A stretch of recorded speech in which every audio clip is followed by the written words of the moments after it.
Hello friends, my self Prashant Jangid and आज हम लोग स्टार्ट करने वाले हैं बहुत ही बेहतरीन सब्जेक्ट कॉमर्स का, जिसका नाम है, आपके स्क्रीन के ऊपर आपको दिख रहा होगा, जिसका नाम है अकाउंट्स। सर, सबसे पहले कुछ इंपॉर्टेंट बात बताना चाहूँगा इस लेक्चर को स्टार्ट करने से पहले। ये जो सब्जेक्ट है ये 12th कॉमर्स का है और this is a fast track batch, this is not a regular batch. अच्छा, ये लेक्चर किन लोग के लिए सर? ये बैच किसके लिए होगा? ये बैच उन लोग के लिए होगा जिन्होंने एक बार तो पढ़ाई किया होगा, जिन्होंने they have revised once in their life time, कभी ना कभी तो अकाउंट्स पढ़ा होगा एक बार तो। और या हो सकता है कि भाई पढ़ा है लेकिन कुछ कंसेप्ट क्लियर नहीं हो, तो उस केस में भी आप ये बैच कर सकते हो। This batch will give you more confidence through your regarding your concept, regarding your clarity through your concept. तो आप अगर ये बैच करते हो तो आपको बहुत सारे बेनिफिट मिलने वाले हैं, क्योंकि ये बैच एक शॉर्ट ड्यूरेशन में बहुत सारे कंसेप्ट क्लियर करवाने वाला है। ये तो पूरा का पूरा जो सिलेबस होगा आपका, हम जल्द से जल्द रिवाइज कर देंगे, ताकि आपको प्रिपरेशन के लिए, आपके सेल्फ स्टडी के लिए आपको बहुत टाइम मिले।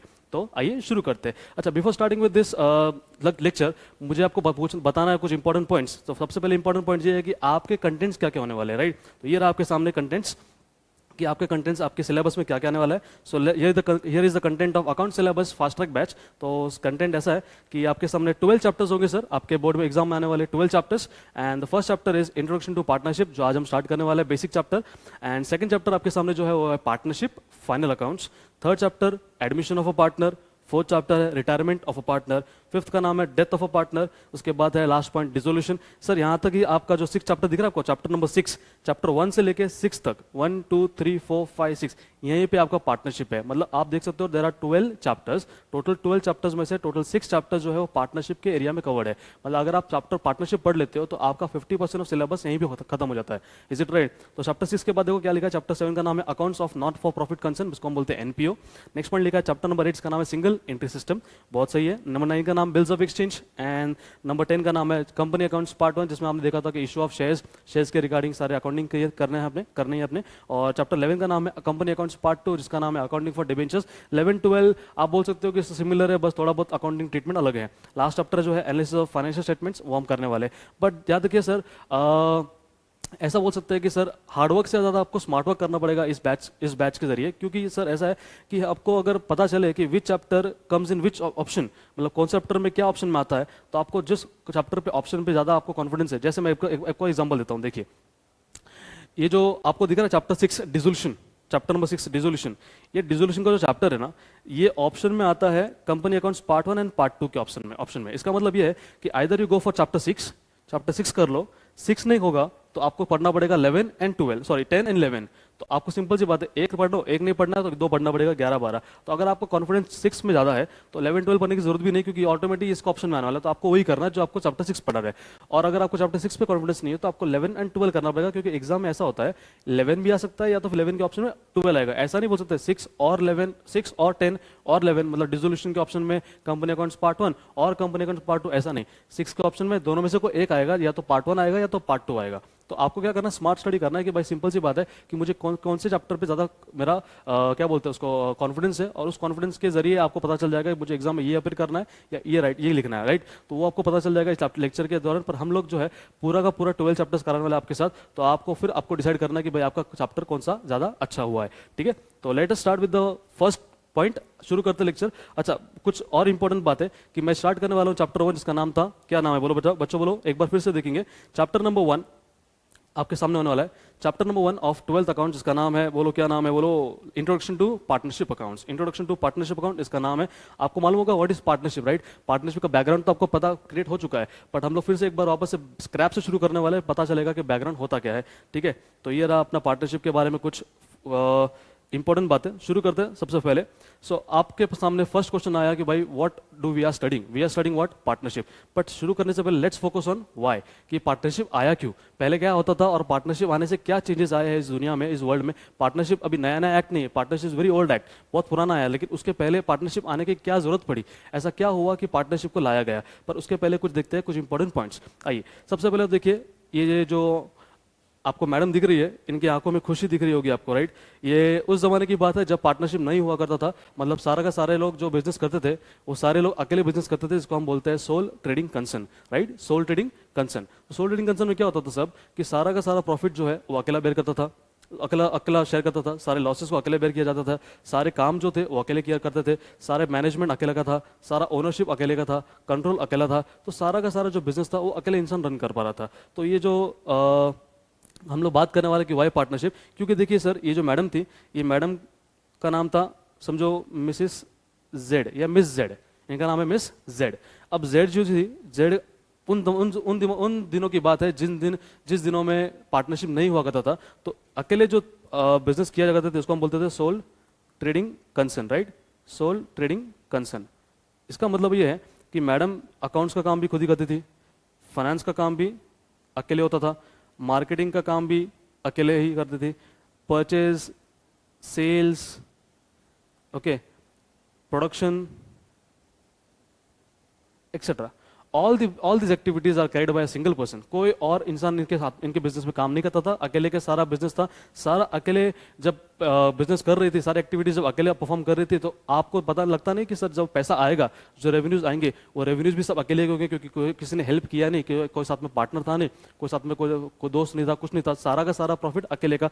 तो जब अकेला इंसान प्रॉफिट कमाता है तो खुशी से झूम उठता है, इज इट राइट, उसको बहुत खुशी हो जाती है। तो ऐसे देखिए ये भी खुश हो रही है जी, ये क्यों कैसा नाच रही है, क्योंकि इनको बताया कि सारा का सारा प्रॉफिट, सारा जो केक होगा, केक मतलब प्रॉफिट, तो सारा का सारा केक अपना खुद का होगा, क्योंकि सारा काम मैंने अकेले ने किया है, उसको शेयर करने की जरूरत नहीं पड़ेगी। बट ऐसा है कि सारा काम करते करते करते करते मैडम का जो बोलते हैं ना एफिशिएंसी, वो कम होने लगी, क्योंकि एक इंसान कितना काम करेगा, राइट। तो ऐसे करते करते मैडम को चक्कर भी आते थे, कभी कभी मैडम घूम रही सारा काम अकेले करना पड़ता था। तो मैडम एक दिन बहुत फ्रस्ट्रेट हो गई कि भाई क्या करना चाहिए, क्यों ना एक काम करते हैं, एक नया ही ऑर्गेनाइजेशन शुरू करते हैं, एक नया फॉर्म शुरू करता है, जिसमें मैं अकेली नहीं होंगी, मेरे साथ साथ और भी लोग होंगे, मेरे दोस्त होंगे, मेरे बहुत लोग होंगे। वो लोग क्या करेंगे सर, हम सब साथ में मिलकर काम करेंगे ताकि टीम वर्क रहे, और जब साथ में काम करेंगे तो मेरे टैलेंट्स, सामने वाले के टैलेंट्स, सबके टैलेंट्स, समझो 3 लोग काम करें, एक्स वाई और मैं जेड। एक्स वाई को लेके आगे, X Y is a partner, X Y are the friends of Z. तो जेड बोलती है एक्स और वाई जब तुम तीनों काम करेंगे तो क्या होगा कि सर मेरे जो स्किल्स टैलेंट में यूज करूंगी, साथ साथ मेरी जो फ्रेंड है एक्स वाई, उनके साथ में भी हम लोग उनके भी टैलेंट्स को पूल करेंगे। उसके मतलब क्या होगा कि टीम वर्क बना रहेगा, हम लोग का सबका गोल सेम रहेगा, सबका एम सेम रहेगा। ऐसे करते करते फिर इसी तरह से आगे आया पार्टनरशिप का नाम, क्योंकि सर सोल ट्रेडिंग में कुछ ऐसे डिसएडवांटेज थे, जिसमें जैसे कि फर्स्ट पॉइंट कि एक इंसान कितना पैसा आप रेस कर सकता है, राइट। प्रोक्योर करने का भी कुछ लिमिट होता है, आप अकेले इंसान कितना रेस कर सकते हो, और एक्सपांड करने के तो कोई चांस ही नहीं है। तो इसीलिए पार्टनरशिप दुनिया में लाया गया। पार्टनरशिप का मेन इंटेंशन यही होता है कि सब लोग साथ में आए और एक ही इंटेंशन से काम करेंगे, तो सब लोग का प्रॉफिट बढ़ेगा, ठीक है।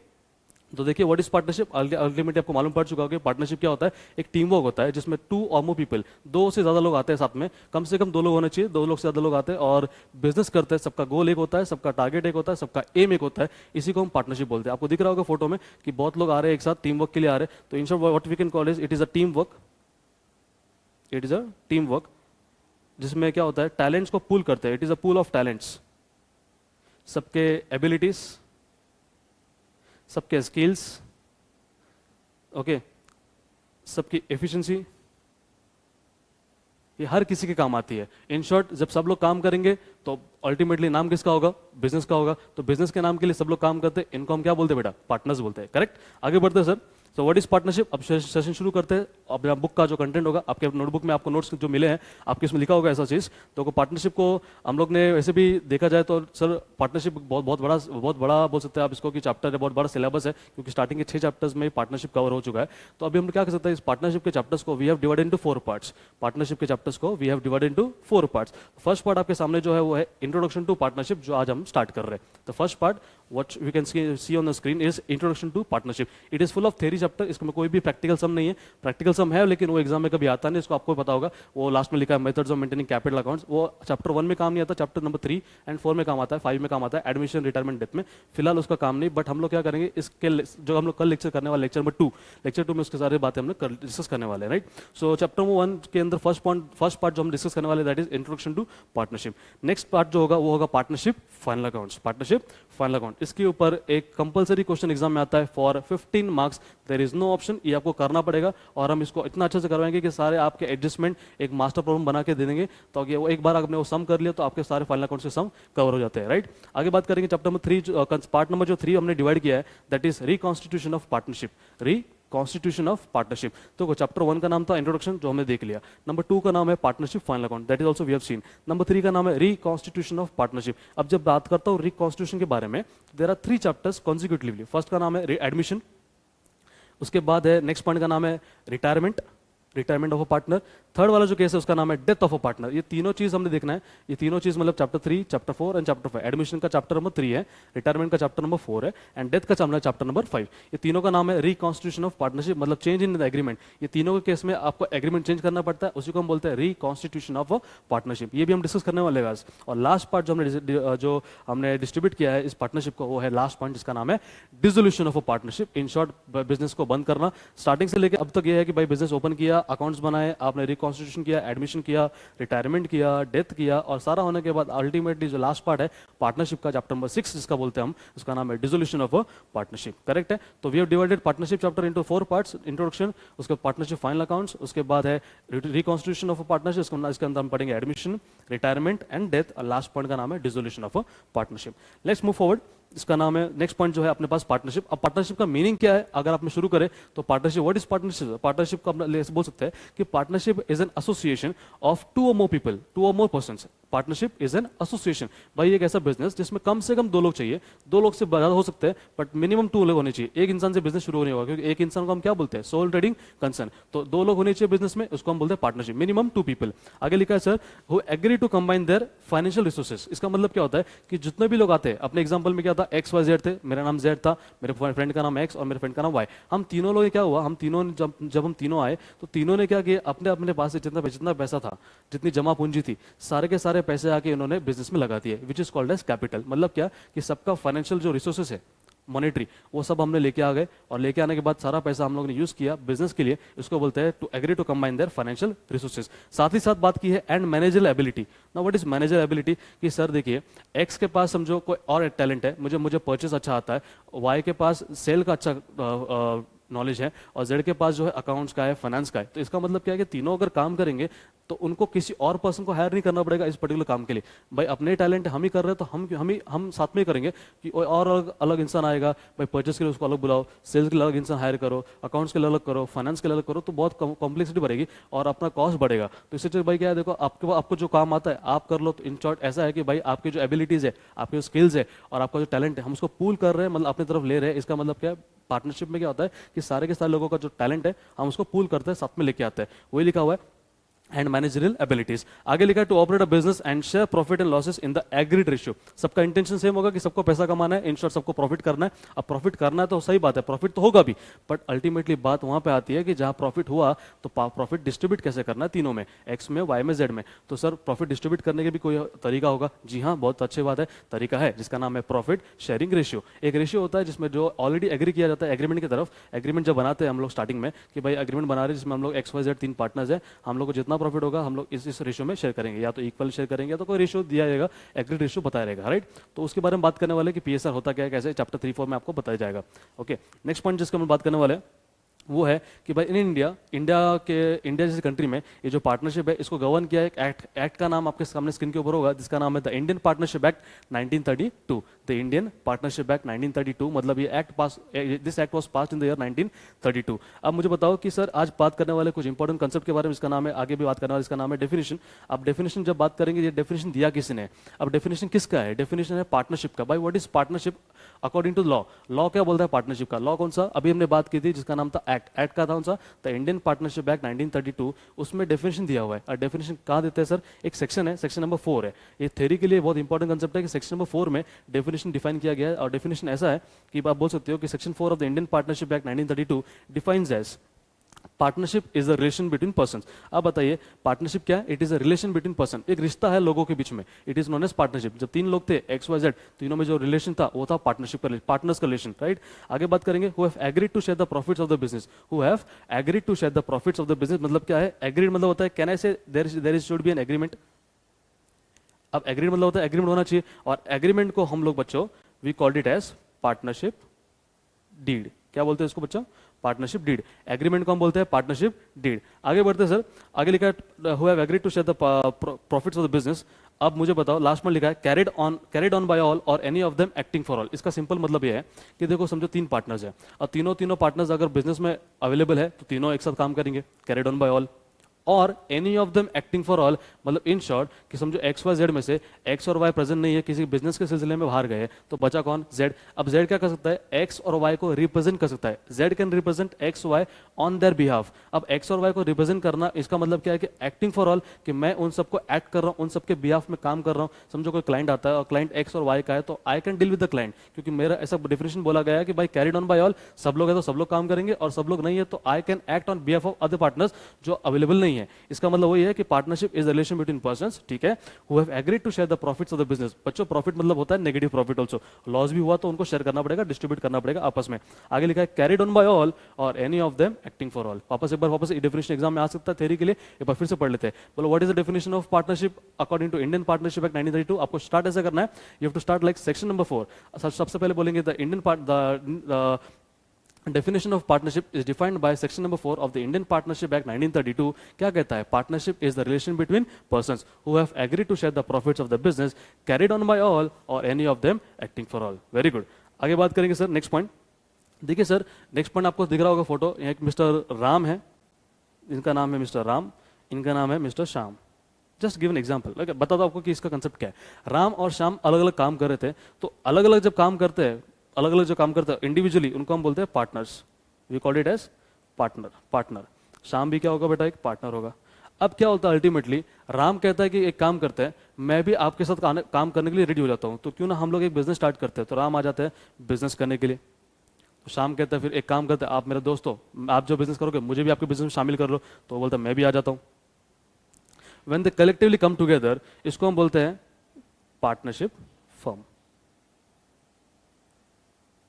और अब जो बिजनेस का नाम होगा वो होगा, हो सकता है Ram Shyam and company, Ram Shyam and company. In short जब पार्टनर्स अकेले अकेले होते हैं उनको हम बोलते हैं इंडिविजुअली को बोलते हैं पार्टनर्स, और जब पार्टनर्स साथ में आ जाते हैं उनको बोलते हैं बिजनेस मतलब होता है पार्टनरशिप फर्म। तो इस तरह से आप लोग नेक्स्ट पॉइंट पढ़ने वाले हैं। आगे हम नेक्स्ट पॉइंट जो बात करने वाले हैं उसके बारे में बात करेंगे। So next point that we have is now we have to learn different types of features of partnership। भाई पार्टनरशिप में हमने देख लिया डेफिनेशन क्या होता है, कौन सा एक्ट है, कौन सा क्या है। अब लास्ट जो इंपॉर्टेंट कंसेप्ट आने वाला एग्जाम में, वो एग्जाम के लिए एग्जाम पॉइंट ऑफ व्यू से इंपॉर्टेंट ऐसा बोल सकता है कि इसके ऊपर आंसर इन वन सेंटेंस आ सकता है, या आपके ऊपर मिलेगा MCQ टाइप का क्वेश्चन।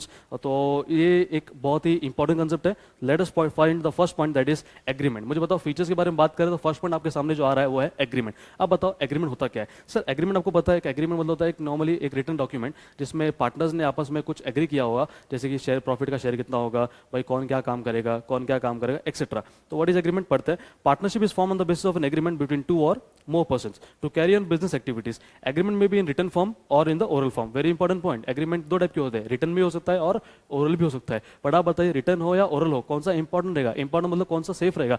यस सेफेस्ट कौन सा? रिटन फॉर्म में। ओरल फॉर्म में सेफेस्ट नहीं, क्योंकि आजकल डबिंग वगैरह होता है तो कोई किसी का एग्रीमेंट को चेंज कर सकता है। बट रिटन फॉर्म में होगा तो एक रिटन फॉर्म में रिटन डॉक्यूमेंट होगा, तो वो एविडेंस के तौर पे काम आ सकता है फ्यूचर में। अगर फ्यूचर में डिस्प्यूट होता है, पार्टनर्स में झगड़ा हो जाता है, तो फिर रिटन डॉक्यूमेंट जो था, रिटन एग्रीमेंट, वो आपका काम आ सकता है। बट ध्यान रखना बच्चों, रिटन डॉक्यूमेंट जो होता है एग्रीमेंट, उसको हम पार्टनरशिप में एग्रीमेंट नहीं बोलते, उसको हम बोलते हैं पार्टनरशिप डीड। ये इंपॉर्टेंट है। Agreement is also called as partnership deed. Come to next point जिसका नाम है रजिस्ट्रेशन। क्या नाम है बच्चों?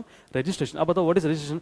रजिस्ट्रेशन मतलब होता है कि पार्टनरशिप जो बिजनेस अपना ओपन किया है, क्या उसको हम रजिस्टर करें या ना करें। सर ऐसा बोलते हैं कि पार्टनरशिप को रजिस्टर करना इज नॉट कंपलसरी, मैंडेटरी नहीं है। आपको कंपलसरी नहीं किया कि आपको रजिस्टर करना पड़े, हाँ बट एक्सेप्ट बोला है, एक लॉस डाला है कि बोला है अगर आप पार्टनरशिप महाराष्ट्र में कर रहे हो, you are running a partnership in Maharashtra state, तो महाराष्ट्र में पार्टनरशिप को कंपलसरी रजिस्टर करना पड़ेगा। बाकी किसी स्टेट में कंपलसरी नहीं है। आप करो तो चाहो, आप करना चाहो तो कर सकते हो, अगर नहीं करना चाहो तो भी कर सकते हो, it's okay. But you have to compulsory register yourself if you are running a partnership firm in Maharashtra. तो वही लिखा हुआ है, देखो पढ़ लेते हैं। It is not compulsory to register a partnership firm except in the state of Maharashtra. However the partner if the partner so decide it may be registered with the register of firms. अगर आप चाहो तो आप register कर सकते हो। तो अच्छी बात यह कि सेफ साइड में रहना है अगर आपको, तो आपको किसी भी स्टेट में अगर आप काम करो तो आप अपने आप को रजिस्टर कर लो। नंबर 3 पॉइंट जो मेरे सामने आने वाला है इसका नाम है लॉफुल बिजनेस। बोलो नंबर 3 का पॉइंट क्या है? Lawful business. Now, what is lawful business? यहाँ लिखा हुआ है sir, illegal business activities are not permitted by law. Partnership form of business should only undertake those business activities which are permitted by law or which are legal. जाहिर सी बात है कि आपको अगर पार्टनरशिप करना तो आप इलीगल बिजनेस नहीं कर सकते. Sir, what is illegal and legal? इसका डेफिनेशन आपको पता होगा कि व्हाट इज लीगल और व्हाट इज इलीगल. जो कानून की नजरों में सही होता है उसको हम बोलते हैं लीगल, जो कानून की नजरों में सही नहीं होता है उसको हम बोलते हैं illegal. Any work which is enforceable by law, जो पर लॉ परमिट करता है, जो बोलता है लॉ बोलता है कि ठीक है ये लीगल है तो वो लीगल हो, जो लीगल नहीं है उसको इलीगल है. तो पार्टनरशिप बोलता है कि illegal business is not allowed, आपको सिर्फ और सिर्फ लीगल बिजनेस ही करना पड़ेगा. जी आगे बढ़ेंगे. नेक्स्ट पॉइंट इसका नाम है membership. One of the most important point membership है सर. मेंबरशिप मतलब होता है कि पार्टनरशिप बिजनेस स्टार्ट करने के लिए कितने लोग कम से कम लगते हैं. How many partners do we require to start a partnership? Minimum requirement कितना है और मैक्सिमम में रिक्वायरमेंट कितना है? तो आइए देखो, फर्स्ट पॉइंट लिखा यहाँ पे कि the form to form a partnership firm minimum 2 persons are required. The maximum limit on the number of partners is 10 for banking business and 20 for other business. ऐसा बोल सकते हैं सर कि जो मेंबरशिप का लिमिट है वो 2 पार्ट में करेंगे, मिनिमम एंड मैक्सिमम. मिनिमम 2, भाई कोई भी बिजनेस करो कम से कम 2 लोग चाहिए, और मैक्सिमम में जो है उसमें 2 पार्ट है. लिमिट पे भी 2 पार्ट है. एक, अगर आप बैंक बिजनेस शुरू कर रहे हो, बैंकिंग बिजनेस, तो मिनिमम 2 मैक्सिमम 10 है, मैक्सिमम 10 है. और if you starting any other business except banking, bank के अलावा कोई भी बिजनेस खोल रहे हो आप लीगली, तो उसमें आपका लिमिट है मिनिमम 2 एंड मैक्सिमम 20. इसका अगर चार्ट बनाए तो चार्ट ऐसा बनेगा, 2 पार्ट, 2 मिनिमम होगा और मैक्सिमम जो होगा उसके 2 पार्ट होंगे. एक होगा 10, दूसरा होगा 20. 10 for banking business and 20 for non banking business. Simple सी बात है. अगर आप चार्ट देखोगे, चार्ट कैसा रहेगा sir? Membership minimum maximum. Minimum कितना? 2, maximum banking business, non banking business. Banking में 10, नॉन बैंकिंग में 20. मुझे बताओ, if I want to start laptop का शोरूम, लैपटॉप का showroom in a partnership firm, मुझे बताओ कम से कम कितने लोग चाहिए? यस, 2. मैक्सिमम कितना होगा? क्या ये बैंक है? ना, ये लैपटॉप शोरूम मतलब ट्रेडिंग बिजनेस है. आप बताइए, अगर ये ट्रेडिंग बिजनेस है इसका मतलब ये है कि भाई बैंक तो नहीं है, तो बैंक नहीं है मतलब मिनिमम 2 और मैक्सिमम कितना होगा? 20 होगा. कितना? 20. तो ऐसे आपको डिफाइन करना भाई, मिनिमम कितना, मैक्सिमम कितना. वापस बोलेंगे, मिनिमम कितना? 2, maximum 10 and 20. 10 for banking business and 20 for non banking business. Very good. Come to next point जिसका नाम है शेयरिंग ऑफ प्रॉफिट लॉस. साहब, सबसे इंपॉर्टेंट पॉइंट ये है कि शेयरिंग ऑफ प्रॉफिट लॉस कैसे होगा. अब सिंपल सी बात है, जब तीनों ने बिजनेस स्टार्ट कर दिया था तो तीनों ने कुछ एग्रीमेंट बनाया था, कुछ डीड बनाया था. डीड में कुछ लिखा था कि भाई अपन इतना शेयर करेंगे, इतना शेयर करेंगे. पर अल्टीमेटली जब साल खत्म होता है, प्रॉफिट कमाते हैं, तो कैसा होता है, सब लोग की नीयत बदल जाती है.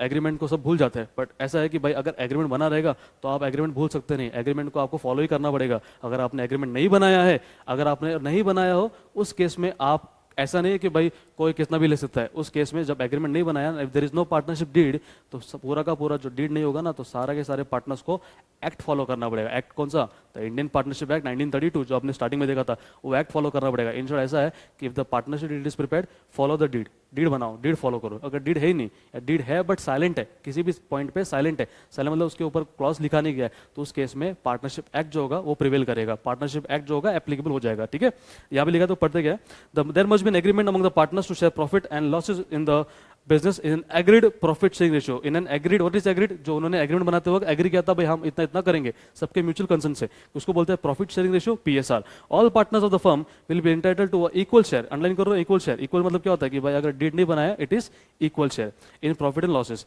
If the partnership deed is silent about the ratio, simple सी बात है, if the partnership deed has prepared, follow करो डीड को. डीड नहीं बनाया है तो you have to follow what? Partnership act. और अगर आप फॉलो करो ना करो, एक्ट ऑटोमेटिकली एप्लीकेबल हो जाएगा. पर अगर डीड बनाया और डीड में लिखा है तो डीड के फॉलो करना पड़ेगा. अगर डीड नहीं बनाया है और डीड में रेशियो के बारे में कुछ नहीं लिखा है, तो each and every partner will share the profits equally. What? Equally. याद रखना, इक्वल होगा जब डीड बनाया ही नहीं है, या बनाया है बट साइलेंट है, तो all the partner will share the profits equally. Very good. Come to next point जिसका नाम है अनलिमिटेड लायबिलिटी. सबसे बड़ा ड्रॉबैक इस पार्टनरशिप एक्ट का ये है अनलिमिटेड लायबिलिटी. सर इसी ये पॉइंट की वजह से लोग पार्टनरशिप बिजनेस स्टार्ट ही नहीं करते. क्यों सर? ये पॉइंट ऐसा है कि अनलिमिटेड लायबिलिटी क्या होता है कि सर देखो, जब तक आपका लायबिलिटी जो है वो अनलिमिटेड है, इसका मतलब कि आपने जो पैसा लगाया है और अल्टीमेटली जब लास्ट एंड में जो लॉस होगा, वो लॉस आपको भरने के लिए बिजनेस का पैसा तो यूज करना पड़ेगा. पर अल्टीमेटली अगर आपके फंड्स होते हैं इनसफिशिएंट, पैसा कम पड़ते हैं, तो आपको अपने पर्सनल एसेट्स को बेच के सेल करके इनका पैसा पेमेंट करना पड़ेगा. मतलब you have to sell your personal assets, या personal assets will be in danger. वही लिखा है, the partners of the firm have unlimited liability, they are jointly as well as individually liable for the debts and obligation of the firm. ठीक है, if the assets of the firm are insufficient, मतलब कम पड़ गया, to meet the firm's liability, the personal properties of the partners can also be utilized for the repayment of the firms liability, आपके खुद के घर के एसेट बेच के पड़ेंगे, घर के एसेट बेचने के बाद जो पैसा आएगा उस पैसों से आपको पेमेंट करना पड़ेगा, पर आपको छुटकारा नहीं मिलेगा। आगे लिखा है however the liability of a minor partner is limited to the extent of the share in the profit. Sir what is minor partner? देखो सिंपल सी बात है, एक पार्टनर होता है जिसकी उम्र होती है 18 से कम, any partner whose age is below 18, उसको हम बोलते हैं माइनर पार्टनर। यहाँ बोला है कि माइनर पार्टनर की जो लिमिट जो लायबिलिटी होगी वो उतनी रहेगी जितना उतने उसने पैसे कंट्रीब्यूट किए, उसकी ज्यादा उसको लायबिलिटी बेयर नहीं करना पड़ेगा, राइट। ये हम आगे बात करेंगे जब हम टाइप्स ऑफ पार्टनर्स पढ़ने जा रहे हैं, ठीक है। आगे बात करेंगे नेक्स्ट पॉइंट जिसका नाम है पॉइंट नंबर 7 अपने सामने आ रहा है, इसका नाम है management. So what is management now? All the partners can participate actively in the business. सब लोग जब काम करने बैठने हैं तो सब लोग को काम करना पड़ेगा, सब लोग को पार्टिसिपेशन करना पड़ेगा, मैनेजमेंट में सब लोग एक्टिव पार्टिसिपेट करेंगे। और समझा हो सकता है कि भाई कोई अगर ऐसा है एक आधा पार्टनर प्रेजेंट नहीं है तो उसके ऊपर का काम कोई और भी कर सकता है, बट अगर सब लोग काम है सब लोग को मैनेजमेंट में पार्टिसिपेट करना पूरा हक है उनका, ठीक है, उनके पूरे राइट्स है। आगे बात करेंगे सर डिसोल्यूशन के बारे में। ना व्हाट इज डिसोल्यूशन सर? आपको डिसोल्यूशन का मतलब समझता है? आपको डिसोल्यूशन मतलब होता है कि to close the business, to shut down the business, business बंद कर देना। सर यूजुअली बिजनेस बंद क्यों करते हैं? उसका फर्स्ट रीजन होता है कि सर कि लॉस हो रहा है, काफी साल से लॉस चल रहा है, अब लॉस बेयर करने की ताकत नहीं रही, हो सकता है कोई पार्टनर की डेथ हो गई, हो सकता है कोई पार्टनर की डेथ हो गई, तो डेथ में के केस में आपको क्या करना पड़ेगा? एग्रीमेंट को चेंज करना पड़ेगा, मतलब पार्टनरशिप को वहाँ पे स्टॉप करना पड़ेगा। आगे बात करेंगे कि डेथ हो गया, लॉस हो गया, या हो सकता है पार्टनर हो गया इंसॉल्वेंट। ना व्हाट इज इंसॉल्वेंट? एक आधा कोई तीन पार्टनर्स थे, उसमें से कोई एक पार्टनर होता है इंसॉल्वेंट। इंसॉल्वेंट मतलब क्या है कि भाई आपके assets are less and your liabilities are more. If your assets are insufficient to pay your liabilities, इस केस में आप हो जाते हो इंसॉल्वेंट या बैंकरप्ट। इस केस में आपको जब कोई पार्टनर हो जाता है इंसॉल्वेंट तो पार्टनरशिप बिजनेस को बंद करना पड़ता है। देखेंगे इसके अंदर लिखा क्या है। Dissolution means to close the business. जी हाँ, legally a partnership comes to an end if any partner dies, retires और बिकम्स इंसॉल्वेंट, या तो डेथ के केस में, या तो फिर रिटायरमेंट के केस में, या तो फिर पार्टनर हो जाता है इंसॉल्वेंट। ये तीनों केस में आपका बिजनेस बंद करना पड़ेगा, उसको हम बोलते हैं dissolution. Very good. Come to last point जिसका पॉइंट नंबर 9 है, last features of the partnership act, इसका नाम है रिलेशन बिटवीन पार्टनर्स। अब बताइए what is the relation between partners? यहाँ पे लिखा है, देखो ऐसा मैं आपको एग्जांपल देता हूँ। देखिए राम थे, श्याम थे, बराबर। Ram and Shyam were both working together in a partnership firm. क्या हुआ, एक दिन राम चले गए कहीं बाहर बिजनेस के सिलसिले में, तो अब पार्टनरशिप में कौन बैठा है? श्याम बैठा है। तो श्याम क्या करता है? श्याम अपना काम कर रहा है, बट अल्टीमेटली थोड़ी देर के बाद राम का क्लाइंट आता है, तो राम के क्लाइंट को डील करने के लिए कौन बैठा है? श्याम बैठा है। तो श्याम क्या बोलता है कि भाई चलो ठीक है, राम मेरे पास राम नहीं है अवेलेबल, तो I will deal with you, मतलब श्याम काम करेगा राम के ऊपर का। अब राम ने कुछ तो ऑथराइज बोल सकते हैं पावर दिया होगा कि भाई चलो ठीक है, इन the absence of my presence, कि मैं अगर नहीं हूं तो मेरे एब्सेंस में आप मेरे ऊपर का काम कर सकते हो। तो वही है कि श्याम क्या बोलेगा, ठीक है मैं आपके काम कर सकता हूं अगर आप अवेलेबल नहीं हो। तो प्रिंसिपल मतलब कौन? सिंपल सी बात है कि जिसने ऑर्डर दिया वो हो जाता है प्रिंसिपल, कि भाई जो मेरा काम कर, मेरे ऊपर का तू रिप्रेजेंट कर। और जो प्रिंसिपल जिसको काम देता है उसको हम बोलते हैं एजेंट। तो सिंपल सी बात है, अगर रिलेशन देखेंगे तो relation between partners it is simple, it is principal as well as agent. Exam में आता है कि what is the relation between partners, आपको बोलना है कि it is the relation between partners is that of principal as well as agent. पढ़ते हैं the partnership business may be carried on by all और any of them acting for all. हमने definition देखा था। दस each partner is a principal and so can act as in own right. At the same time, he can act on behalf of other partners as an agent. Thus, every partner acts as an agent as well as principal. So we have finished with all the points. एक बार फिर से revise करते हैं सारे point. अगर आप देखें तो we are on first point जिसका नाम है एग्रीमेंट। First point agreement. बताओ एग्रीमेंट कैसा होता है? Agreement can be in oral form and written form. कौन सा सेफ रहेगा? Written form. Number 2 registration. आप बताओ रजिस्ट्रेशन करना कंपलसरी? नहीं, it is not compulsory. Generally speaking it is not compulsory, but हाँ if you are doing it, if you are running in the business in Maharashtra state, आपको compulsory अपने आप को register करना पड़ेगा। नंबर 3 का पॉइंट है लॉफुल बिजनेस। पार्टनरशिप फॉर्म उन्हीं को अलाउ करता है जो बिजनेस लीगल है, इलीगल बिजनेस पार्टनरशिप में अलाउड नहीं है। नेक्स्ट पॉइंट आपके सामने है मेंबरशिप। मेंबरशिप मतलब क्या? मेंबरशिप मतलब होता है sir minimum 2 people are required, 2 partners are required to start a business, और मैक्सिमम जो होता है वो होता है 10 and 20। 10 किसके लिए होता है? बैंकिंग बिजनेस के लिए, और 20 होता है नॉन बैंकिंग बिजनेस के लिए। नेक्स्ट पॉइंट लिखा है शेयरिंग ऑफ प्रॉफिट लॉस। देखो सिंपल सी बात है, अगर आपने एग्रीमेंट बनाया है मतलब पार्टनरशिप डीड बनाया है, तो जो डीड में लिखा होगा उस सबसे आपको शेयर करना पड़ेगा। अगर डीड नहीं लिखा हुआ है मतलब डीड नहीं बनाया है, डीड साइलेंट है, तो आपको all the partners will share what equal ratio में उनको अपना प्रॉफिट डिस्ट्रीब्यूट करना पड़ेगा। नेक्स्ट पॉइंट यहाँ पे लिखा है अनलिमिटेड लायबिलिटी। आपको पता है कि सर अगर आपके फंड्स बच इन हो जाते हैं इनसफिशिएंट, बिजनेस की प्रॉपर्टी बेच के पैसा कम नहीं हो रहा है, तो लायबिलिटी अभी भी बाकी है, लायबिलिटी एक्सेस है, तो you have to sell your personal assets and personal asset बेच के आपको पैसा पेमेंट करना पड़ेगा। ये इसका मतलब था। नेक्स्ट पॉइंट मतलब है management. What is management sir? जितने पार्टनर सब लोग एक्टिवली पार्टिसिपेट करेंगे मैनेजमेंट में, और कोई अगर एब्सेंट रहेगा तो उसके ऊपर का एक्टिंग, उसके ऊपर का बिहाफ में कोई और पार्टनर उसका एक्ट कर सकता है। नेक्स्ट पॉइंट लिखा डिसोल्यूशन। डिसोल्यूशन 3 केस में होता है मेनली, इसका नाम है डेथ, इसका नाम रिटायरमेंट, और एक है इंसॉल्वेंट, बराबर। लास्ट पर लिखा है रिलेशन, बताओ रिलेशन क्या रहेगा, ये रिश्ता क्या कहलाता है, पार्टनर्स का रिश्ता क्या रहेगा, बताओ what is the relation between partners, बोल सकते हैं the relation between partners is that of principal as well as agent. Very good, so we have done with all the points of features, features के 9 points से खत्म हो गए, I hope आपको समझा होगा। Now we are moving towards the next concept, आपके सामने स्क्रीन के ऊपर आ रहा है, जिसका नाम है let us now learn the different types of partners, जिसका नाम है पार्टनरशिप के पार्टनरशिप के बोल सकते हैं टाइप्स ऑफ पार्टनर्स। ये रहा आपके सामने types of partners. So let's start with types of partners in a partnership, कि पार्टनर जो काम करते हैं वो कितने टाइप के होते हैं। ओके, ये भी एग्जाम में आ सकता है थेरी क्वेश्चन के लिए कि what are the types of partners. Accounts में नहीं आए, लेकिन कोई और सब्जेक्ट में जैसे ओसी हो, एसपी हो या बिजनेस स्टडीज हो, उसमें ये पॉइंट आ सकता है। ठीक है, types of partners in a partnership. Let's move forward. First point आपके सामने स्क्रीन पे आ रहा है, वो है एक्टिव पार्टनर। क्या नाम बेटा, एक्टिव पार्टनर। बोलो what is active partner guys. Active partner मतलब होता है कि पार्टनर्स जो contribute capital and takes active part in the conduct of day to day transactions of the firm is called as active partner. This partners perform the business activities on behalf of others. मैं simple इसको elaborate करता हूं, simple से देखिए, कोई भी इंसान, any partner जो पैसा लगाता है और काम भी करता है, any partner who contributes capital and takes active part in management, पैसा भी लगाना है और काम भी करता है, ऐसे पार्टनर को बोलते हैं एक्टिव पार्टनर। सिंपल है, एक्टिव पार्टनर। याद रखना, active partner is also called as actual partner. क्या बोलते हैं इसको, actual partner. And actual partner कभी कभी बोलते हैं इसको वर्किंग पार्टनर। तो एक्टिव पार्टनर के 3 नाम है, active partner, actual partner and working partner. Correct है। तो what is active actual partner sir, any partner who contributes capital and takes active part in management is called as active partner. कोई भी इंसान जो पैसा लगाता है और काम भी करता है उसको हम बोलते हैं active partner. Very good, let's move on. Next point, इसका नाम है स्लीपिंग पार्टनर। बोलो स्लीपिंग पार्टनर।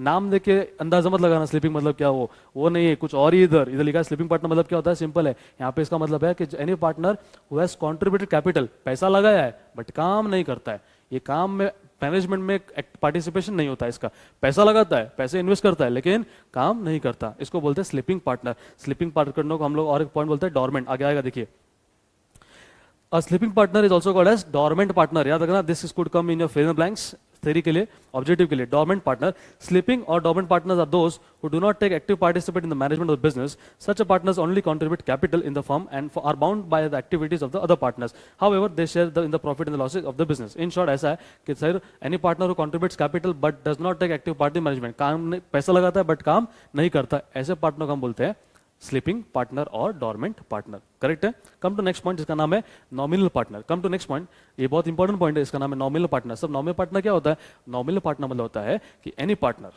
याद रखना मैं बोलने जा रहा हूं, any partner who does not contribute capital, पैसा भी लगाता नहीं, सही बात है, नहीं लगाते, and also does not take active part in management, काम भी नहीं करता। वापस से I repeat once more, any partner who does not contribute capital, पैसा लगाया क्या, नहीं, and also does not take active part in management, काम करता है कि नहीं, तो करता क्या है, he only lends his name, business को अपना नाम देता है, भाई मेरा नाम यूज करो, धंधा करो, बिजनेस करो, मैं ना तो पैसे लगाऊंगा ना ही मैं आपके बिजनेस में काम करूंगा, मेरा नाम लो, यूज करो। जैसे example, let's take an example, Mukesh Ambani ने हमें रिलायंस का नाम दे दिया, बोलो रिलायंस का नाम से तुम एक बिजनेस स्टार्ट करो। एग्जाम्पल दे रहा हूं मैं आपको, जस्ट इमेजिन, मुकेश अंबानी जी ने रिलायंस दे दिया, अब रिलायंस का हम लोग क्या करेंगे, रिलायंस के नाम से बिजनेस, पार्टनरशिप बिजनेस स्टार्ट कर देंगे। अब मुकेश अंबानी ने पैसा लगाया क्या, नहीं, काम करने आता है क्या, नहीं, तो अभी क्या होगा कि जो अंबानी जी ने नाम दिया उस नाम का उनको शेयर मिलना चाहिए, क्योंकि बिजनेस बढ़ रहा है अंबानी के नाम से, रिलायंस के नाम से। अब रिलायंस किसका है, मुकेश अंबानी का है, तो मुकेश अंबानी क्या बोलता है, भाई मुझे भी इसमें शेयर चाहिए, मैं क्या करूंगा, मुझे सिर्फ आपके प्रॉफिट में शेयर दे दो, मतलब मुझे एक पार्टनर का नाम दे दो, मैं एक पार्टनर बन जाता हूँ, but I will not contribute capital, मैं ना ही मैं आपके बिजनेस में आके काम करूंगा, बस मुझे पार्टनर घोषित कर दो, पार्टनर डिक्लेयर कर देना मुझे। पार्टनर डिक्लेयर करना है, इसका मतलब पार्टनर जब है तो पार्टनर को शेयर भी देना पड़ेगा, मतलब उसको भी पूरे प्रॉफिट में हिस्सा होगा, उसका भी शेयर होगा, बस ऐसे पार्टनर को हम बोलते हैं नॉमिनल पार्टनर। इन शॉर्ट, आपके एग्जाम में अगर आए तो आपको लिखना है कि any partner who does not contribute capital और neither he takes active participate in the management is called as nominal partner, but हाँ he only lends his name, जो अपना नाम देता है बिजनेस को, उसको हम बोलते हैं नॉमिनल पार्टनर। बोलो 3 पार्टनरशिप के 3 पार्टनर हो चुके हैं। पहला पार्टनर हुआ था एक्टिव पार्टनर, सेकंड पार्टनर का नाम था स्लीपिंग पार्टनर, थर्ड पार्टनर अभी देखा हम नॉमिनल पार्टनर। बोलो एक्टिव पार्टनर मतलब क्या, any partner who contributes capital and also takes active part in management, जो पैसा भी लगाता है और काम भी करता है, उसको हम बोलते हैं active partner. Number 2, sleeping partner. Sleeping partner हम लोग क्या बोलते हैं sir, dormant partner. Any partner who contributes capital but does not take active part in management is called as sleeping partner. सही है। लास्ट पॉइंट जिसका नाम था number 3, nominal partner. What is nominal partner, any partner who does not contribute capital and also does not take active part in management is called as nominal capital, but yes he lends only his name, name is called as nominal partner. बहुत सही, 3 part हो चुके हैं हमारे, ये 3 point के अंदर पढ़ते हैं। Nominal partner those who lend their name to the firm but do not have interest in the business, they do not make any capital contribution and are not entitled to take part in the management, yes but are liable to third parties like the other partners. इनकी भी liability होगी, जैसे बाकी लोग की liability है तो इनकी भी लायबिलिटी होनी है, मतलब है, इनकी भी लायबिलिटी है। नेक्स्ट पॉइंट जो अपने पास होने वाला पॉइंट नंबर 4 वो है माइनर पार्टनर। देखो कैसे उछलते आया, क्योंकि माइनर मतलब बच्चा है, माइनर पार्टनर है जिसकी एज 18 से कम होता है। Now what is minor partner? A minor is a person who has not completed the age of 18 years of age. 18 साल की उम्र नहीं है, 18 से कम है, 18 से कम है। A minor can not become a partner because he is not qualified to enter into a contract. बराबर, he is not qualified to enter into a contract. आपने कॉन्ट्रैक्ट तक पढ़ा होगा या नहीं पढ़ा होगा, सिंपल सी बताओ, आपको बताता हूं मैं कि जो any person who is not competent to contract, मतलब इसकी एज माइनर है, जो 18 से कम होता है, उसको कॉन्ट्रैक्ट में डील करना अलाउड नहीं है। बट इसमें बोला कि पार्टनरशिप में माइनर आ सकता है। Minor can also become a partner in the partnership. तो यहाँ पे लिखा है sir minor can not become partner because is not qualified to enter in a contract, however he may be admitted to the benefits of the partnership with a mutual consent of all the partners. सब लोग ने अगर हाँ बोल दिया तो ठीक है। His liability is limited to the extent of his share in the capital and profits of the firm. तब का कंसेप्ट बाकी था ना, बताओ। देखिए, माइनर ने समझो क्या हुआ कि 1 लाख पैसा लगाया, कितना लगाया? 1 लाख कॉन्ट्रीब्यूट किया। उसके पास गार्डियन के पास जो पैसे थे 1 लाख रुपीज वहां लगा के उन सबके म्यूचुअल कंसेंट, सब लोग ने एग्री करके माइनर को एडमिट कर दिया पार्टनरशिप में। माइनर आ गया पार्टनरशिप में पार्टनर बन के। अब माइनर ने कंट्रीब्यूट किया 1 लाख रुपए। फ्यूचर में ऐसा हुआ कि जब एंड ऑफ द ईयर हुआ, 31 मार्च आया, तो क्या हुआ कि भाई देखा गया कि भाई पार्टनरशिप को लॉस हुआ है। अब पार्टनरशिप को लॉस हो सभी पार्टनर्स को बेयर करना पड़ेगा, इंक्लूडिंग द माइनर, क्योंकि माइनर भी एक पार्टनर है। अब ऐसा बोला है लॉ में कि माइनर जो होता है, माइनर को उतना ही लॉस बेयर करना पड़ेगा जितना माइनर ने कंट्रीब्यूट किया है, जितना उसने शेयर दिया है। इन शॉर्ट, जितना पैसा लगाया था उतना उसको लॉस बेयर करने बोलो, बाकी के ऊपर का loss minor will not bear. Minor को लिमिटेड लॉस बेयर करना पड़ता है, बाकी अदर मेजर पार्टनर्स को उसके हिस्से का लॉस शेयर करना पड़ेगा। ये सबसे बड़ा इंपॉर्टेंट पॉइंट था, जिसका नाम है minor partner. Come to next point, जिसका नाम है partners in profits only. Now what is partners in profits only? The name is self explanatory, जिसमें लिखा, आप समझ जाते हो क्या लिखा हुआ है, पार्टनर्स इन प्रॉफिट्स ओनली। ऐसा पार्टनर जो सिर्फ प्रॉफिट्स के टाइम पे आता है, जिसको सिर्फ प्रॉफिट का डिस्ट्रीब्यूशन होता है, उसको हम बोलते हैं partners in profits only. First point, this type of partner only shares in the profit of the firm, however his liability of the firm debt is unlimited. ये भी बाकी लोग के जैसा ही है, इनका भी लायबिलिटी अनलिमिटेड है, बट इनको सिर्फ प्रॉफिट मिलता है। He is not allowed to take part in the management, काम नहीं करते। अ पार्टनरशिप फर्म में associate with such a partner for the money and goodwill. ऐसे पार्टनर को हिस्सा अपने पार्टनरशिप में पार्टनर की जगह देना, इसका सिंपल इंटेंशन ये है कि इस पार्टनर से पैसा आएगा, जिसका मतलब कैपिटल आएगा, और आएगा गुडविल और कैपिटल कंट्रीब्यूशन के लिए ऐसे पार्टनर्स को हम लोग पार्टनरशिप में पार्टनर्स का डिजिग्नेशन देते हैं। सिंपल सी बात है। पार्टनरशिप में ऐसे लोग क्यों आते हैं? क्योंकि इनके पास पैसा होता है and they have to invest somewhere else. तो हम बोलते हैं कि एक काम करो, हमारे बिजनेस में इन्वेस्ट कर दो, हमारे बिजनेस में इन्वेस्ट करो, तो आप काम ऐसे भी आपको करना नहीं है, आपको सिर्फ पैसा लगाना है, हम आपको पार्टनर बना देंगे। बस ऐसे पार्टनर बोलते हैं partners in profits only. But ये पार्टनर को सिर्फ प्रॉफिट ही शेयर करना पड़ता है, याद रखना ये पॉइंट, ध्यान रखना। नेक्स्ट पॉइंट, लास्ट पॉइंट, जिसका नाम है partner by estoppel. Partner by estoppel. Now what is partner by estoppel? यहां लिखा था partner by estoppel neither contributes, ना ही पैसा लगाता है, neither contributes capital, nor is entitled to any share in the profits. ना ही उसको प्रॉफिट मिलता है, ना पैसा मिलेगा, ना पैसा लगाता है, ना प्रॉफिट मिलेगा। He is actually not a partner in the firm, ये कोई पार्टनर ही नहीं है।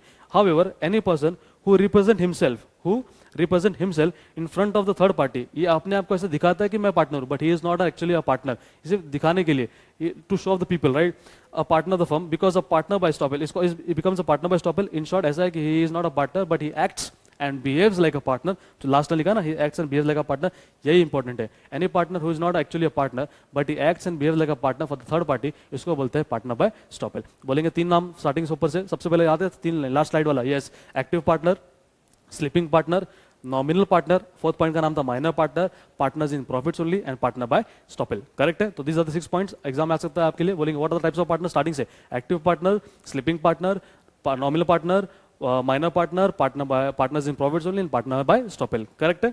Okay, let's move forward. अब बात करेंगे कुछ इंपॉर्टेंट कंसेप्ट का नाम है पार्टनरशिप डीड। पार्टनरशिप डीड, देखिए बात करते हैं, आपको कुछ इंपॉर्टेंट पॉइंट समझना जरूरी है। तो फर्स्ट पॉइंट ऐसा है कि सर, एक तो होता है जिसको हम बोलते हैं पार्टनरशिप एक्ट। क्या बोलते हैं सर उसको? पार्टनरशिप एक्ट, जिसको हम बोलते हैं law. It is a law. Partnership act law होता है, उस लॉ के अंडर बनता है एक पॉइंट जिसका बोलते हैं पार्टनरशिप डीड। पार्टनरशिप डीड, और पार्टनरशिप डीड बच्चों क्या होता है? Nothing but agreement among the partners. क्या बोल सकते हैं? एग्रीमेंट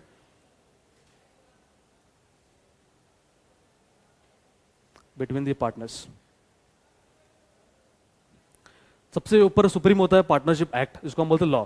उसके अंडर में आता है पार्टनरशिप डीड। सिंपल सी बात है, हमको डीड फॉलो करना है, पर अगर डीड ही नहीं बनाया है तो डीड अगर नहीं बना तो डीड के आगे कौन आता है? Partnership act. सिंपल सी, अगर deed, if there is no deed, partnership act will be automatically applicable to the business. Simple है, ये आपको समझना बहुत जरूरी था। पहले तो होता है पार्टनरशिप एक्ट, जिसको हम बोलते हैं लॉ, कानून। पार्टनरशिप के एक्ट के अंदर बनता है पार्टनरशिप डीड। वही डीड के बारे में बात करने वाले, वो होता क्या है डीड, क्या क्या पॉइंट आता है उसके अंदर, कौन से कंटेंट होता है कि उस डीड में क्या क्या लिखते हैं पार्टनर्स, ये सब हम डिस्कस करने वाले। बट ये अपना समझना जरूरी था कि पार्टनरशिप एक्ट एक लॉ होता है, उस लॉ में होता है पार्टनरशिप डीड, और डीड पार्टनर्स के बीच में एग्रीमेंट होता है, जो एग्रीमेंट पार्टनर्स अपने बीच में बनाते हैं, राइट। और एग्रीमेंट आपको पता है ओरल भी हो सकता है और रिटर्न भी हो सकता है। तो बाकी सब लोग majority of partners they go for return agreement, return document, return agreement, क्योंकि एविडेंस मिल जाता है उनको, ठीक है। तो आगे बढ़ते sir, let us move forward कि पार्टनरशिप डीड में क्या क्या कंटेंट होता है, व्हाट इज पार्टनरशिप डीड, ठीक है। Let's do. सबसे पहले देखो ऐसा होता है पार्टनरशिप डीड, आप पढ़ते हैं partnership deed is a written document, written agreement between और among the partners. It is also known as articles of partnership. याद रखना, it is also called as articles of partnership. Articles भी बोलते हैं, article मतलब होता है simple a book in which rules and regulations are conducted, a book in which rules and regulations are prepared or made. Number next, partnership deed lays down the terms and conditions of the partnership and the rights, duties and obligation of the partners. इसमें rights होता है, duties होते हैं, obligation होता है कि हर partner क्या काम करेगा, terms and conditions होते हैं of the partnership for the internal management of the firm. What the internal management of the firm, अंदर के मैनेजमेंट के लिए, इंटरनल मैनेजमेंट के लिए कौन क्या काम करेगा, किसके क्या राइट्स है, किसके क्या ड्यूटीज है, एक्सेट्रा एक्सेट्रा, ये सारी बातें हम लिखते हैं पार्टनरशिप डीड के अंदर। कम टू नेक्स्ट पॉइंट, जिसका लिखा है a partnership deed is a very helpful in situation of conflicts और disputes arising between partners. Future में ऐसा ना हो कि भाई देखो, हो सकता है कि देखो जहाँ पैसों की बात होती है वहाँ पे झगड़ा तो होना जरूरी है, जायज़ की बात है। अब पार्टनर्स के बीच में भी हो सकता है कुछ कॉन्फ्लिक्ट्स हो, कुछ होता है मिसअंडरस्टैंडिंग, कुछ डिस्प्यूट्स। ऐसे डिस्प्यूट्स और मिसअंडरस्टैंडिंग को ओवरकम करने के लिए ही डीड काम आता है, क्योंकि डीड एक रिटन डॉक्यूमेंट है जो एविडेंस के तौर पे काम करता है। इन शॉर्ट, डीड बनाना बहुत ही जरूरी है to be on a safe side. Next point, the relation of the partners are govern by the partnership deed. मतलब relations of partners are govern by the partnership deed, मतलब जो partnership deed होता है उसमें भी रिलेशन लिखा होता है कि कौन पार्टनर क्या काम करेगा, कौन सा पार्टनर क्या काम करेगा। तो पार्टनरशिप डीड सिंपल सी बात है, इन नटशेल बोल सकते हैं कि it is an agreement between the partners. It is a written agreement जिसमें पार्टनर्स अपने अपने rights, duties, obligations, terms and conditions और मैनेजमेंट के बारे में बात करते हैं। उसके अंदर जो एक होता है रूल्स एंड रेगुलेशन बोल सकते हैं आप उसको, ये हर बिजनेस में बनाना बहुत जरूरी है। एग्रीमेंट कंपलसरी है, याद रखना, agreement is compulsory but registration compulsory नहीं है। याद रखना, agreement is compulsory but registration of a partnership is not compulsory except Maharashtra. याद रखना। Next, okay, so let's go forward the contents कि partnership deed generally contains the following important contents. क्या क्या होता है इसके अंदर कंटेंट देखिए। First content, it contains the name and address of the partnership firm. Ram and Shyam company, partnership का नाम, बिजनेस का नाम क्या है और उस पार्टनरशिप का एड्रेस क्या है, उसका भाई हेड ऑफिस कहाँ है, बराबर। Number 2, name of nature of the business to be connected and its duration. भाई बिजनेस किस तरीके का, आप क्या करते हो, आप मैन्युफैक्चरिंग में हो, are you in trading business या सर्विस मोटिव में हो, क्या बिजनेस में हो, वो आपको लिखना है। और उसका ड्यूरेशन, भाई कब से लेके कब तक ये बिजनेस स्टार्ट हुआ था, कब इसका एंड है, या फिर कोई होता है लिमिटेड पीरियड के लिए कोई पार्टनरशिप में एंटर होता है कि भाई 3 साल के लिए एग्रीमेंट होगा, 3 साल के लिए आप बिजनेस करेंगे, 3 साल के बाद अपना बिजनेस तोड़ देंगे, अपना बिजनेस जो होगा, अपना बिजनेस आप खुद बिजनेस करेंगे, राइट। तो ये जो अपना पार्टनरशिप होगा ये 3 साल के लिए होगा, ऐसा कुछ लिमिटेड पीरियड के लिए आप कर सकते हो। तो ये nature of business and nature of business to be connected and its duration, सही है।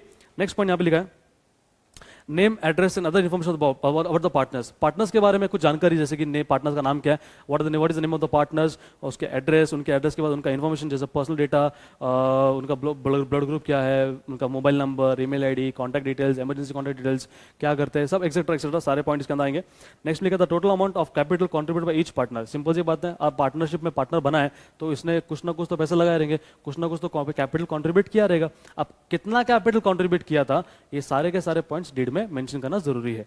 Next point, the amount of drawings permissible bye each partner. I hope आपको पता है ड्राइंग्स क्या होता है। यस, ड्राइंग्स मतलब क्या, any amount which is withdrawn, क्या बोलते हैं इसको, any amount which is withdrawn from partnership business for personal use, personal purpose के लिए अगर आप बिजनेस का पैसा यूज करते हो, हम उसको बोलते हैं ड्राइंग्स। ड्राइंग्स मतलब ये होता है कि भाई जो भी पैसा आप अपने बिजनेस से निकाला है, आपने वो यूज किया पर्सनल पर्पस के लिए, तो डीड में लिखना बहुत जरूरी है कि कौन सा पार्टनर को कितनी लिमिट है ड्राइंग्स करने की, कौन सा पार्टनर कितना ड्राइंग्स बिजनेस से विड्रॉ कर सकता है, वही है। नेक्स्ट पॉइंट लिखा है rate of interest on capital and drawings if any. Simple सी बात है, अगर किसी पार्टनर ने बिजनेस को एक्स्ट्रा कैपिटल दिया है, लेना था 1 लाख, दिया 2 लाख, देने थे 1 लाख, दिया 2 लाख, तो एक्स्ट्रा जो पैसा 1 लाख दिया है उसके ऊपर फर्म को देना पड़ेगा इंटरेस्ट, क्योंकि फर्म का एक्स्ट्रा पैसा मिला है, फर्म क्या करेगी, उनको कैपिटल पे इंटरेस्ट देगी। सिमिलरली ऐसा होता है ऑपोजिट वे में देखेंगे तो पार्टनर ने क्या हुआ, किसी पार्टनर ने ड्राइंग निकाला फॉर द पर्सनल यूज, अब ड्राइंग निकाल दिया और ड्राइंग जो पीरियड में देना था, ड्यू था, उसके अलावा आपने ज़्यादा टाइम लगा दिया, तो बिजनेस फर्म के ऊपर पूरा राइट है कि फर्म जो करेगा, फर्म पार्टनर के ऊपर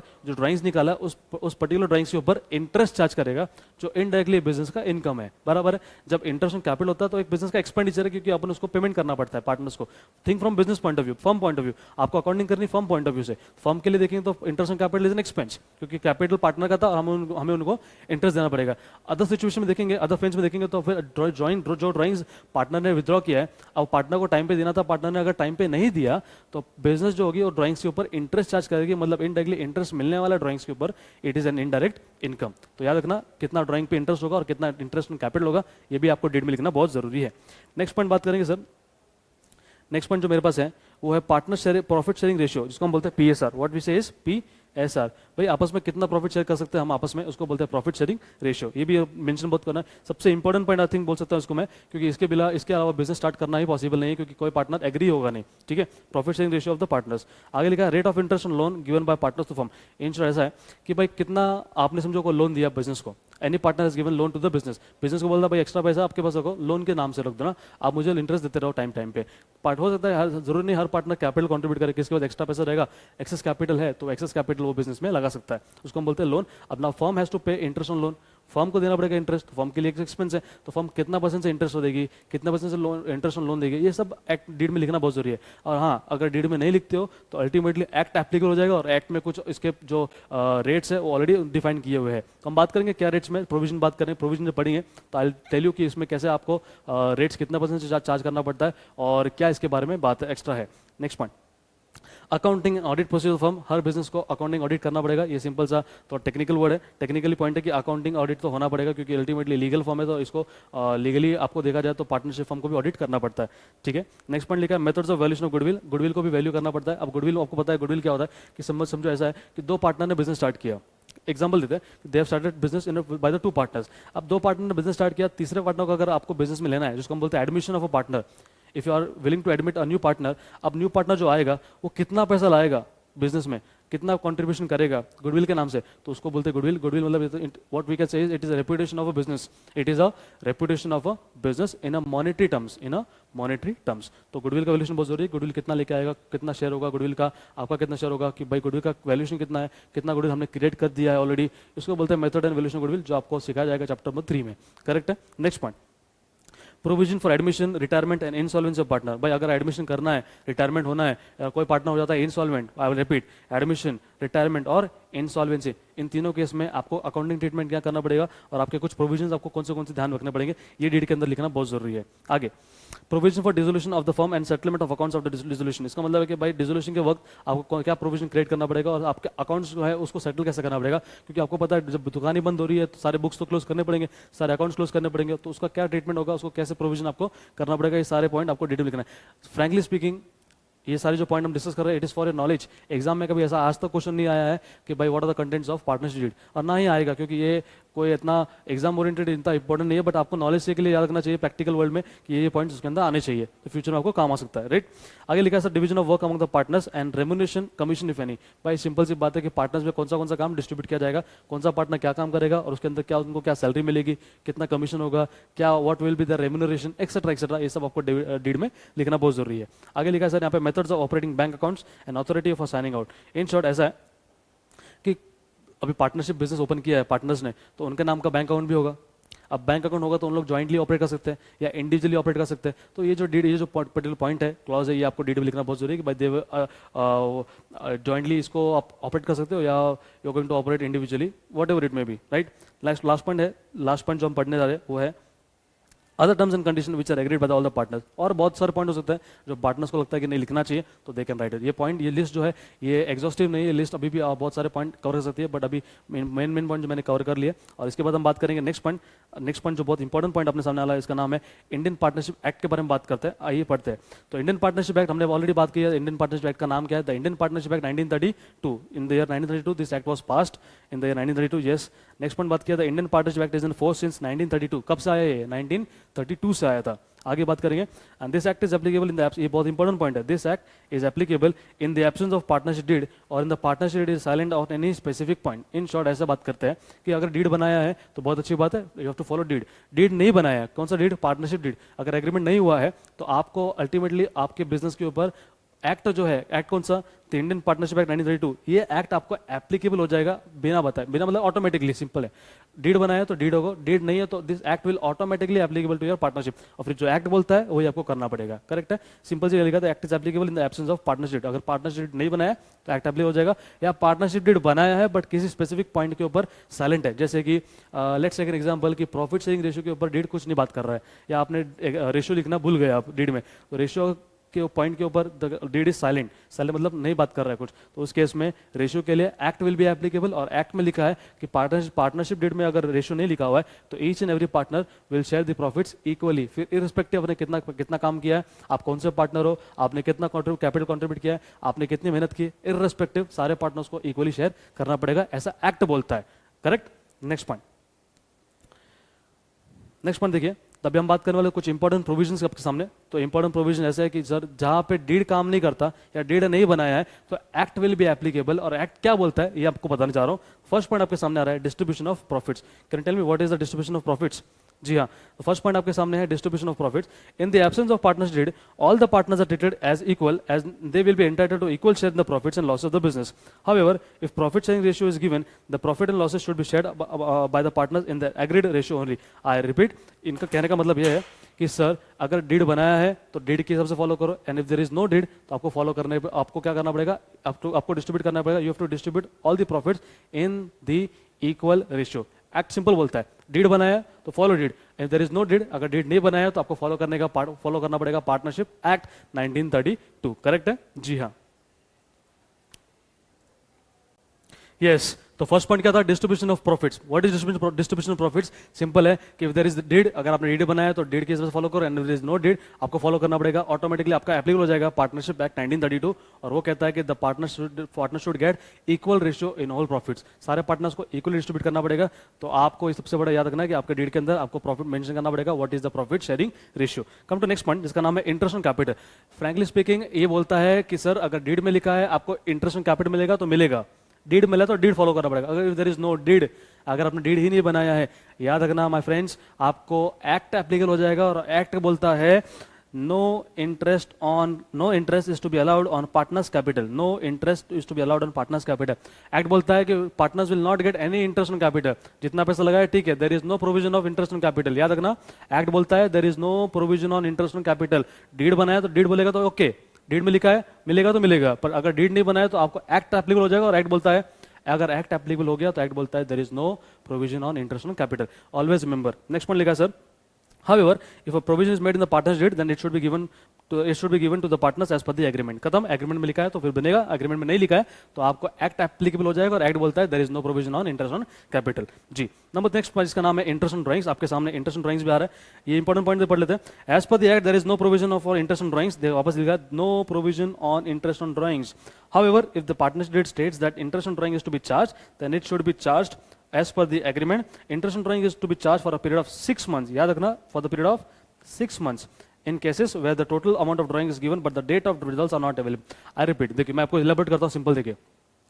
डीड में लिखा है कि partners are entitled to get partnership firm will be charging interest on drawings of the partners capital. Partners के ड्राइंग्स मतलब पार्टनरशिप फर्म जो है उसको पूरा राइट है कि ड्राइंग्स के ऊपर इंटरेस्ट चार्ज करना है, बट हाँ डीड में लिखा है तो अगर आपने डीड ही नहीं बनाया है, if the deed is silent on particular point, तो ये बोलता है, लॉ बोलता है कि भाई ऑटोमेटिकली क्या एप्लीकेबल हो जाएगा, एक्ट विल बी एप्लीकेबल। और एक्ट क्या बोलता है, there is no provision on interest on drawings, कोई प्रोविजन नहीं, कोई ड्राइंग्स पे इंटरेस्ट चार्ज नहीं होगा। हाँ, पर अगर आपको इंटरेस्ट चार्ज करना है, आपको अगर इंटरेस्ट चार्ज करना है डीड के ऊपर, और डीड में ऐसा है कि भाई देखो पहली बात तो डीड है तो फिर चार्ज करो, डीड नहीं है तो देयर इज नो प्रोविजन। अब बात करते हैं डीड है, डीड बनाया है, डीड में लिखा भी है, बट ये लिखा नहीं है कि पार्टनर्स ने कब विड्रॉ किया है। अब सिंपल सी बात है, एक क्वेश्चन दिया है, उस क्वेश्चन लिखा कि ए एंड बी दो पार्टनर्स है, ए ने 10,000 निकाले, बी ने 10,000 निकाले, दोनों ने कितना विड्रॉ किया है, 10,000 एज गुडविल। अब कब विड्रॉ किया, date of withdrawals is not given, कब विद्रॉ किया है ये डेट्स उनको नहीं दिया हुआ है क्वेश्चन में।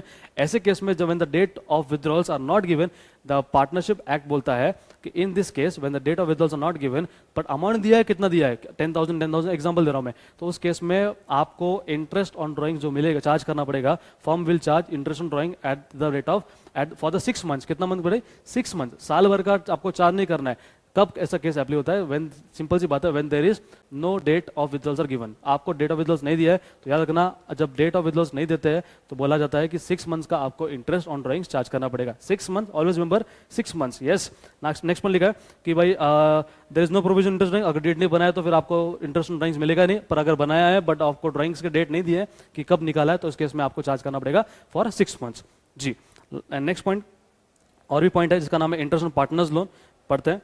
और ये रहे नेक्स्ट लास्ट पॉइंट, ये 3 लास्ट पॉइंट है फिर खत्म। आइए लास्ट थर्ड लास्ट पॉइंट पढ़ते हैं, इसका नाम है इंटरेस्ट ऑन पार्टनर्स लोन। अब आता है what is interest on partners loan. समझो any of the partner who has excess capital, किसके पास बहुत पैसा पड़ा है, उसने क्या करता है भाई, वो क्या करता है, बिजनेस को बोलता है कि ये लो एक्स्ट्रा पैसा रखो, आप बिजनेस में काम करना, बिजनेस के लिए आप यूज करो। अब बिजनेस के लिए यूज किया मतलब बिजनेस पार्टनर है, पार्टनर को लिमिट में कॉन्ट्रीब्यूशन करना पड़ेगा, पर एक्स्ट्रा पैसा जो दिया है पार्टनरशिप फर्म उसको क्या कर सकती है, उसको ट्रीट कर सकती है लोन। क्या ट्रीट कर सकती है, इट इज एन लोन। अब लोन लिया है तो partnership firm is oblige to give interest, उसको इंटरेस्ट देना पड़ेगा, इसको बोलते हैं इंटरेस्ट ऑन पार्टनर्स लोन। तो अब इंटरेस्ट ऑन पार्टनर्स लोन के बारे में बात करें तो डीड में अगर लिखा है तो हैज पर डीड, डीड नहीं बनाया तो as act will be applicable and follow the act. Act क्या बोलता हूं मैं, interest on loan should be allowed at the rate of 6%। कितना percent, 6% per annum as per the act. If a separate provision is made in the partnership deed, then interest should be allowed as per the agreement. In simple case, if there is agreement, follow the agreement. If there is no agreement, you should give interest on partners loan at the rate of 6%. कितना बड़ा, 6% per annum, साल भर का 6% होगा। Next point, salary or commission to the partners. Come to next point, salary or commission to partners. Now what is salary and commission to partners? देखिए, partners are not entitled to any salary and commission, ये act बोलता है। Partners are not entitled नहीं मिलेगा to any salary or commission for doing any additional or extra work for the firm. However, if any special provision is made in the partnership deed, then it should be provided as per the terms of agreement. In simple case, if there is an agreement, वापस वही है, follow the agreement. अगर agreement नहीं बनाया है तो act बोलता है there is no provision for salary and no provision for commission. कोई salary नहीं मिलेगा, कोई drawings नहीं, कोई commission नहीं मिलेगा। अगर आपने deed में लिखा है तो मिलेगा, अगर deed में नहीं लिखा है act will not provide any salary or commission. Simple है। Last point खत्म। Admission of a new partner. What is admission of a new partner? According to the act, a person can be admitted into the partnership only with the consent of all the existing partners. Simple देखिए, there were 2 partners A and B. कितने, 2 partners थे A and B. C को अगर business में लेके आना है, admit करना है, पार्टनर बनाना है, तो A बोलता है चलो A बोलता है कि C मेरा फ्रेंड है, पर A के कहने से कुछ नहीं होगा, B should give the consent. B भी एग्री होना चाहिए, हाँ भाई ठीक है C को ले आ जाए। तो before admitting any new partner, existing जो पार्टनर्स है, ओल्ड पार्टनर्स का कंसेंट लेना बहुत जरूरी है, सबका, एक का नहीं, सबका। We should take consent of all the partners before admitting any new partner. ये लिखा है admission of new partner according to the act. Act क्या बोलता है, a person can be admitted only if all the partners, all the existing partners are agreed upon, कि सारे के सारे पुराने पार्टनर्स जो ऑलरेडी जो पार्टनर्स है ये सब ने अगर हाँ बोल दिया, सब ने एग्री हो जाते हैं तो आप पार्टनरशिप में अपने न्यू पार्टनर को एंट्री एडमिट कर सकते हो। सिंपल है। देयर आर 6 पॉइंट्स, अगर वापस देखेंगे तो सारे 6 पॉइंट पढ़ लेते हैं। ये रहे आपके सारे 6 पॉइंट।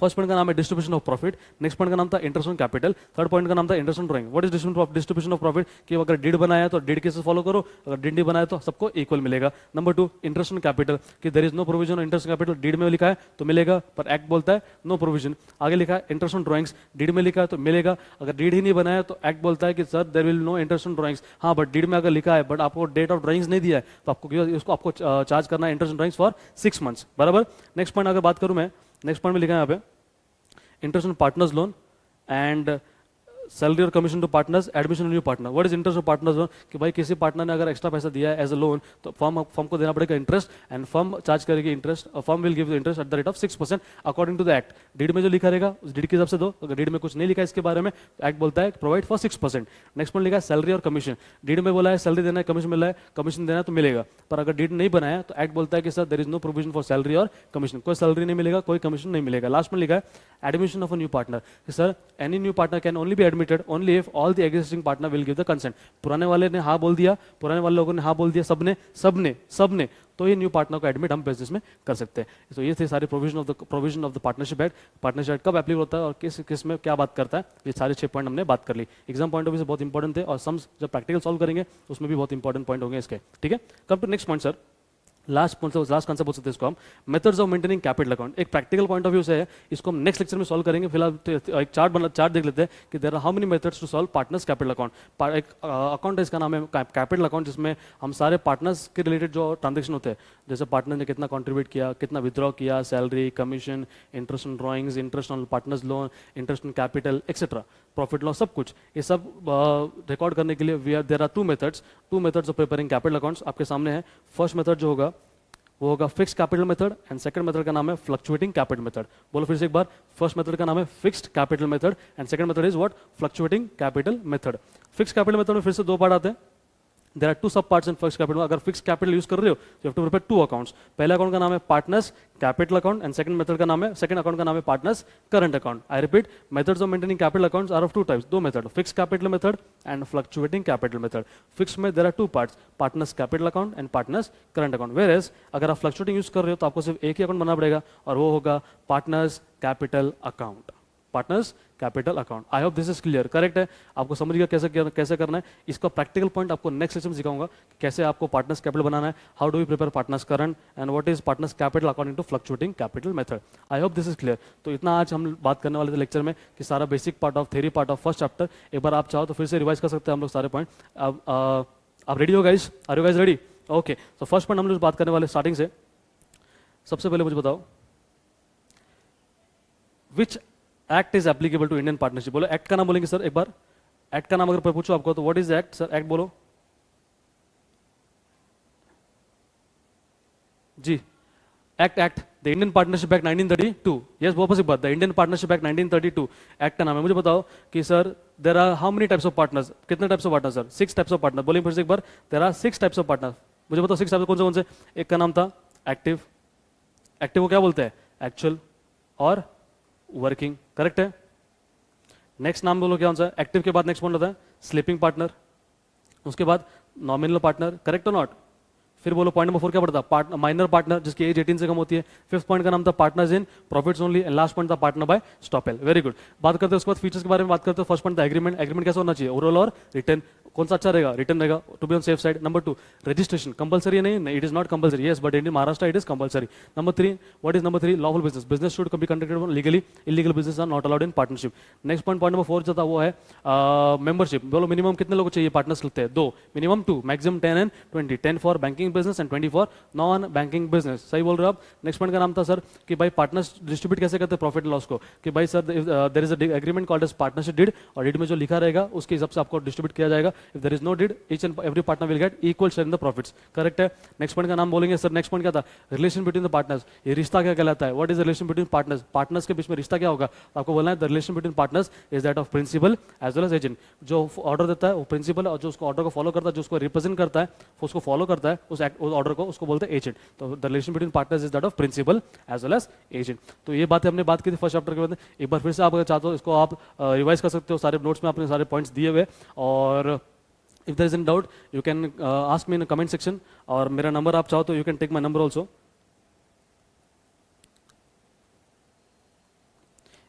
ये मेरा नंबर है और आप मुझे इस पे व्हाट्सएप करके आपके डाउट्स क्लोज सकते हो. I will try to reach out with you in a minimum time. और फिर मिलते हैं सर नेक्स्ट लेक्चर के लिए. नेक्स्ट लेक्चर में हम देखेंगे सर वो practical point of view methods of maintaining capital account, जिसमें देखेंगे sir how to we prepare partners capital, partners current and partners capital according to fluctuating capital method. तब तक के लिए bye bye, take care, see you all.